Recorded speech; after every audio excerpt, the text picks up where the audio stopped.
Hello friends, ನಮಸ್ತೆ. Welcome to Nagaveni Achar's kitchen.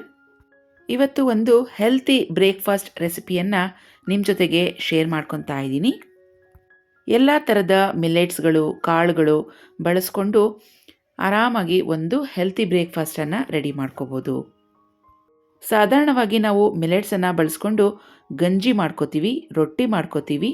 ಹಾಗೆಯೇ ಇವತ್ತು ಅದರಲ್ಲಿ ದೋಸೆ ಹೇಗೆ ಮಾಡೋದು ಅಂತ ನಿಮ್ಮ ಜೊತೆ ಶೇರ್ ಮಾಡ್ಕೋತೀನಿ. ವರ್ಕಿಂಗ್ ವುಮೆನ್ಸ್ ಮತ್ತು ಬ್ಯಾಚುಲರ್ಸ್ಗೆ ಫ್ರೆಂಡ್ಲಿ ರೆಸಿಪಿ ಅಂತ ಹೇಳ್ಬೋದು. ಮೊದಲಿಗೆ ನಾನಿಲ್ಲಿ ರಾಗಿ ತೊಗೊಂಡಿದ್ದೀನಿ. ರಾಗಿ ಸುಮಾರು ಅರ್ಧ ಕೆಜಿಯಷ್ಟು ತೊಗೊತಾ ಇದ್ದೀನಿ. ಸಿರಿ ಧಾನ್ಯಗಳು, ಮಿಲೆಟ್ಸ್ ಎಲ್ಲ ಥರದೂ ಬಳಸ್ತಾ ಇದ್ದೀನಿ. ಮೊದಲಿಗೆ ಸಾಮೆ ರೈಸ್, ಇದನ್ನು ಸುಮಾರು ಒಂದು 1/4 ಕೆಜಿಯಷ್ಟು 250 ಗ್ರಾಮ್ಸಷ್ಟು ಹಾಕ್ತಾ ಇದ್ದೀನಿ. ನವಣೆ 250 ಗ್ರಾಮ್ಸ್. ನೀವು ಇನ್ನೂ ಕಮ್ಮಿ ಪ್ರಮಾಣದಲ್ಲಿ ಮಾಡ್ಕೋಬೇಕು ಈ ರೆಸಿಪಿ ಅಂತ ಹೇಳಿದ್ರೆ 100 ಗ್ರಾಮ್ಸಷ್ಟು ಕೂಡ ನೀವು ಮಿಲೆಟ್ಸನ್ನು ಹಾಕ್ಕೊಂಡು ಮಾಡ್ಬೋದು. ಊದಲು 250 ಗ್ರಾಮ್ಸಷ್ಟು ಹಾಕಿದ್ದೀನಿ.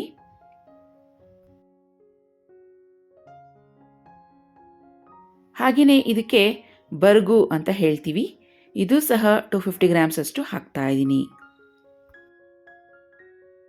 ಕೊರಲು 250 ಗ್ರಾಮ್ಸ್ ಅಥವಾ 1/4 ಕೆಜಿ ಅಂತ ಹೇಳ್ಬೋದು. ನಾನು ಈಗ ತೋರಿಸಿರೋಂಥ ಮಿಲೆಟ್ಸಲ್ಲಿ ಎಲ್ಲ ಮಿಲೆಟ್ಸು ಹಾಕಿ ಮಾಡಬೇಕು ಅಂತೇನಿಲ್ಲ. ನಿಮಗೆ 2-3 ಮಿಲೆಟ್ಸ್ ಸಿಕ್ಕಿದ್ರೂ ಅದರಲ್ಲೂ ಸಹ ಮಾಡ್ಕೋಬೋದು. ಹರಕ ಅಥವಾ ಹಾರಕ ಹೇಗೆ ಬೇಕಾದ್ರೂ ಹೇಳ್ಬೋದು. ಇದು ಸಹ ನಾನು 250 ಗ್ರಾಮ್ಸಷ್ಟು ತಗೊಂಡಿದ್ದೀನಿ.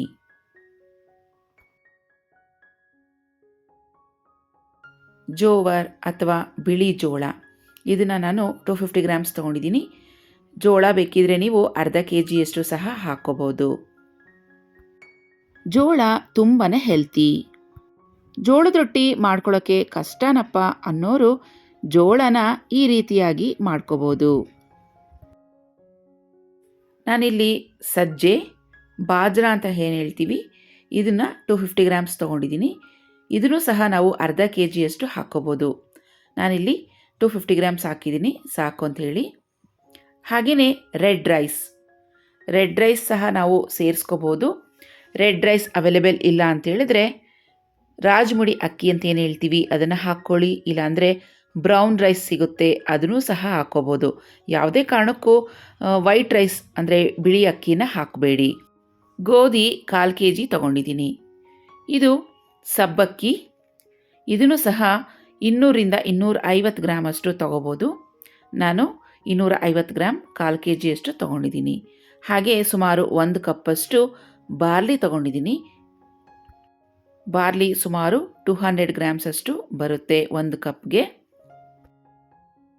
ಇಲ್ಲಿ ಉದ್ದಿನ ಬೇಳೆ ತೊಗೊತಾ ಇಲ್ಲ, ಬದಲಿಗೆ ಉದ್ದಿನ ಕಾಳು ಸಿಪ್ಪೆ ಸಮೇತವಾಗಿ ಇರುವಂಥದ್ದು ಕಪ್ ಉದ್ದಿನ ಕಾಳು ಅಂತ ಹೇಳ್ತೀವಿ, ಇದನ್ನು ತೊಗೊಂಡಿದ್ದೀನಿ 250 ಗ್ರಾಮಷ್ಟು. ಇದು ಪ್ರೋಟೀನ್ ರಿಚ್ ಅಂತ ಹೇಳ್ಬೋದು. ಹಾಗೆಯೇ ಫ್ಲ್ಯಾಕ್ಸ್ ಸೀಡ್ಸ್ ಸುಮಾರು 100 ಗ್ರಾಮಷ್ಟು ಪ್ಯಾಕೆಟ್. ಇದು 1 ಪ್ಯಾಕೆಟ್ ಫುಲ್ಲು ನಾನು ಫ್ಲ್ಯಾಕ್ಸ್ ಸೀಡ್ಸನ್ನು ಬಳಸ್ಕೊಂಡಿದ್ದೀನಿ.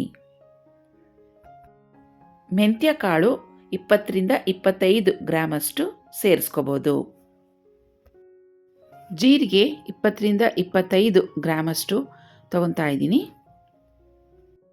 ನಾನೀಗ ತೋರಿಸಿದಂಥ ಎಲ್ಲ ಮಿಲೆಟ್ಸನ್ನು ಚೆನ್ನಾಗಿ ಫ್ರೈ ಮಾಡಿಬಿಟ್ಟು ಪುಡಿ ಮಾಡಿಕೊಂಡ್ರೆ ಅದರಲ್ಲಿ ನೀವು ಗಂಜಿ ಮಾಡ್ಕೋಬೋದು. ಕರಿಮೆಣಸು 20-25 ಗ್ರಾಮಷ್ಟು ಹಾಕ್ತಾ ಇದ್ದೀನಿ. ನಾನಿವತ್ತು ತೋರಿಸ್ತಿರೋಂಥ ರೆಸಿಪಿ ಗಂಜಿ ಮಾಡ್ತಾ ಇಲ್ಲ, ಬದಲಿಗೆ ರುಚಿಯಾಗಿ ದೋಸೆಗಳನ್ನು ಮಾಡ್ಕೋಬೋದು.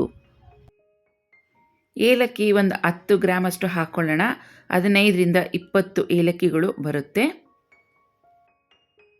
ಎಲ್ಲ ಪದಾರ್ಥಗಳನ್ನು ಫ್ರೈ ಮಾಡಿ ಮಿಲ್ನಲ್ಲಿ ಪುಡಿ ಮಾಡಿಸ್ಕೊಂಡು ಅದರಲ್ಲಿ ನೀವು ಗಂಜಿ ಮಾಡಿದ್ರೆ 1 ವರ್ಷದ ಮೇಲ್ಪಟ್ಟಿರುವಂಥ ಮಕ್ಕಳಿಗೆ ಗಂಜಿಯನ್ನು ಕೊಡ್ಬೋದು. ಹುರುಳಿಕಾಳು 200-250 ಗ್ರಾಮಷ್ಟು ಹಾಕ್ಬೋದು. ನಾನಿಲ್ಲಿ ಹುರುಳಿಕಾಳು 200 ಗ್ರಾಮಷ್ಟು ಹಾಕಿದ್ದೀನಿ. ಕ್ಲೀನ್ ಮಾಡಿರುವಂಥ ಹುರುಳಿಕಾಳನ್ನು ಹಾಕಬೇಕು. ಹಾಗೆಯೇ ಹೆಸರು ಕಾಳು 200-250 ಗ್ರಾಮಷ್ಟು ಹಾಕ್ಬೋದು. ಹೆಸರು ಕಾಳು ನಾನಿಲ್ಲಿ ಸುಮಾರು 200 ಗ್ರಾಮ್ಸಷ್ಟು ಹಾಕಿದ್ದೀನಿ. ಬಾದಾಮಿ ಸುಮಾರು 1 ಕಪ್ಪಷ್ಟು 100 ಗ್ರಾಮ್ ಹಾಕಿದ್ದೀನಿ. ಬಾದಾಮಿ ಒಂದನ್ನೇ ಹಾಕ್ತಾ ಇದ್ದೀನಿ, ಯಾಕಂದರೆ ಡ್ರೈ ಫ್ರೂಟ್ಸ್ ಹಾಕಿದಷ್ಟು ಈ ಪುಡಿ ಬೇಗ ಹಾಳಾಗುತ್ತೆ.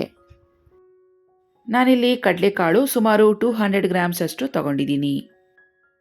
ಇದರ ಜೊತೆಗೆ ಬೇಕಿದ್ರೆ ವೈಟ್ ಚೆನ್ನ ಕೂಡ ಸೇರಿಸ್ಕೋಬಹುದು. ಕಡಲೆಕಾಯಿ ಬೀಜ ಅಥವಾ ಶೇಂಗಾ 200 ಗ್ರಾಮ್ಸ್ ಅಷ್ಟು ಹಾಕ್ಕೊಳ್ಳೋಣ. ಪ್ರೋಟೀನ್ಸ್ ತುಂಬಾ ರಿಚ್ ಆಗಿರುತ್ತೆ ಕಡಲೆಕಾಯಿ ಬೀಜದಲ್ಲಿ, ಸೊ ಮರೀದಿರ ಹಾಕ್ಕೊಳ್ಳಿ. ಗುಡ್ ಫ್ಯಾಟ್ಸ್ ಅಂತ ಹೇಳ್ಬೋದು. ಹಾಗೆಯೇ ನಾನಿಲ್ಲಿ ಒಣ ಶುಂಠಿಯನ್ನು ತಗೊಂಡಿದ್ದೀನಿ, ಸುಮಾರು ಒಂದು 15 ಗ್ರಾಮ್ ಅಷ್ಟು ತಗೊಂಡಿದ್ದೀನಿ. ತಗೊಂಡಿರುವಂಥ ಜೀರಿಗೆ, ಮೆಣಸು, ಮೆಂತ್ಯ, ಒಣಶುಂಠಿ, ಏಲಕ್ಕಿ, ಹಾಗೆಯೇ ಬಾರ್ಲಿ, ಬಾದಾಮಿ, ಶೇಂಗಾ ಬೀಜ ಮತ್ತು ಫ್ಲ್ಯಾಕ್ಸ್ ಸೀಡ್ಸ್, ಸಬ್ಬಕ್ಕಿ, ಇವಿಷ್ಟು ಪದಾರ್ಥಗಳನ್ನು ನಾವು ತೊಳೆಯೋದಕ್ಕೆ ಹಾಕಬಾರ್ದು.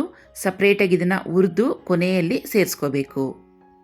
ಈಗ ಹಿಂದೆ ಹೇಳಿದಂಥ ಪದಾರ್ಥಗಳನ್ನು ಬಿಟ್ಟು ಮಿಕ್ಕಿರುವಂಥ ಪದಾರ್ಥಗಳನ್ನು ನೀರಲ್ಲಿ 1-2 ಸಲ ಚೆನ್ನಾಗಿ ವಾಶ್ ಮಾಡ್ಕೊಂಬಿಡೋಣ. ಇವೆಲ್ಲ ಒಂದು ದೊಡ್ಡ ಪಾತ್ರೆಗೆ ಒಂದೊಂದಾಗಿ ಈ ರೀತಿಯಾಗಿ ಸೇರಿಸ್ಕೊತಾ ಇದ್ದೀನಿ. ತುಂಬಾ ಧೂಳಿರುತ್ತೆ, ಹಾಗಾಗಿ 1-2 ಸಲ ಇದನ್ನು ಚೆನ್ನಾಗಿ ವಾಶ್ ಮಾಡಿಕೊಂಡು ಆಮೇಲೆ ಇದನ್ನು ಚೆನ್ನಾಗಿ ಬಿಸಿಲಲ್ಲಿ ಒಣಗಿಸ್ಕೋಬೇಕು. ಮಿಲೆಟ್ಸ್ ಸಾಕಷ್ಟು ಫೈಬರ್ ಅಂಶ ಹೊಂದಿರುತ್ತೆ. ಹೆಚ್ಚು ನಾವು ಫೈಬರ್ ಅಂಶ ಇರುವಂಥ ಆಹಾರ ಪದಾರ್ಥಗಳನ್ನು ಪ್ರತಿನಿತ್ಯ ಸೇವಿಸ್ತಾ ಬಂದರೆ ನಮ್ಮ ವೇಟನ್ನು ಆರಾಮಾಗಿ ಕಮ್ಮಿ ಮಾಡ್ಕೋಬೋದು.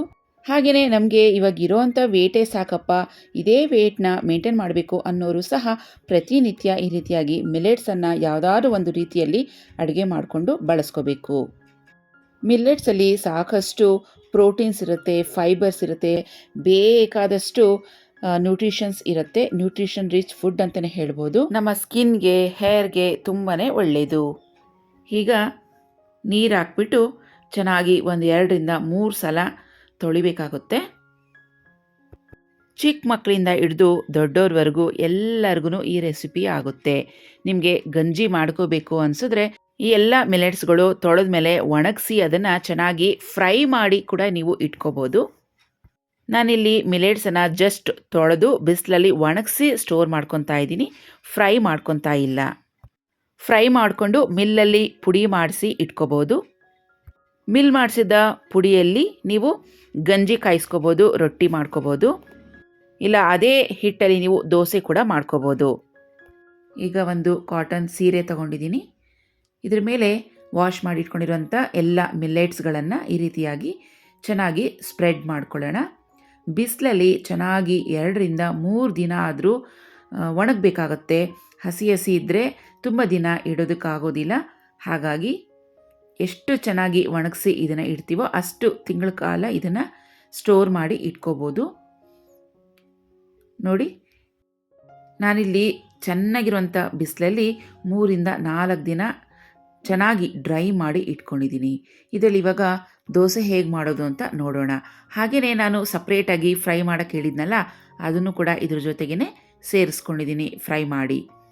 ಈಗ ಸುಮಾರು ಒಂದು 2 ಗ್ಲಾಸಷ್ಟು ಮಿಕ್ಸ್ಡ್ ಮಿಲೆಟ್ಸ್ ಏನಿದೆ ಅದನ್ನು ಒಂದು ಪಾತ್ರೆಗೆ ತೊಗೊಂಡಿದ್ದೀನಿ.